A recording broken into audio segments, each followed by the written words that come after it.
the master of invention, a maker whose vehicle looks more like science fiction than science fact.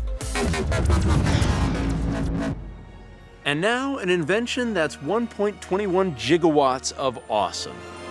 Yup, it's a real-life hovering DeLorean. Great Scott! This is super cool. This has to be the #1 mover and maker, because where this trailblazer is going, he really doesn't need roads.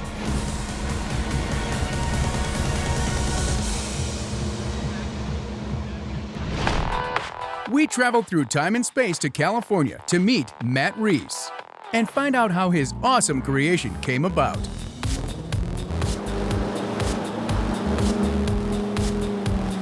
I might have been born with the idea in my head somewhere. The idea has been floating around in there for a while, but I actually started planning it 2 years before I started building it.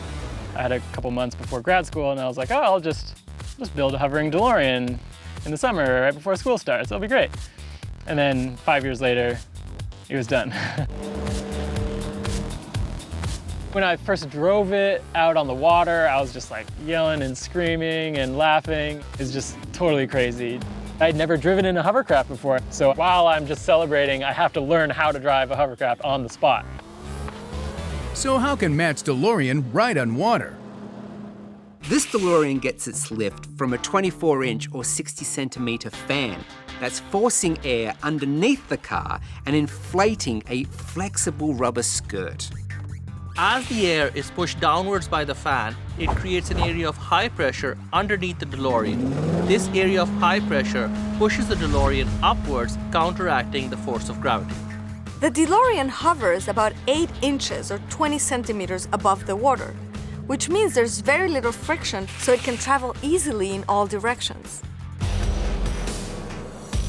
If Matt was using a real DeLorean, he'd have his work cut out for him, because he'd have to find a fan powerful enough to overcome around 1.5 tons of car. So what he did is he built his DeLorean body out of styrofoam. Styrofoam is incredibly lightweight. In fact, 95% of its volume is air.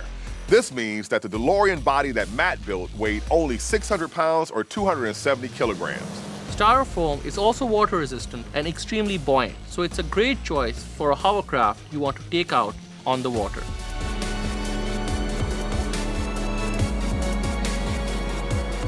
A lot of people think it's a real DeLorean. Some people even got mad at me for destroying a real DeLorean to make a hovercraft. I think my favorite thing is when kids get excited about building things themselves and they think like, oh wow, really?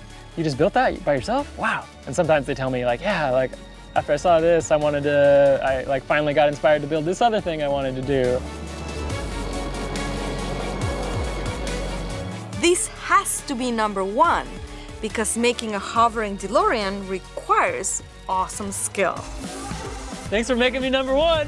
And as Matt makes tracks, it's time for us to hit 88 miles per hour and get out of here. See you back in the future on Outrageous Acts of Science.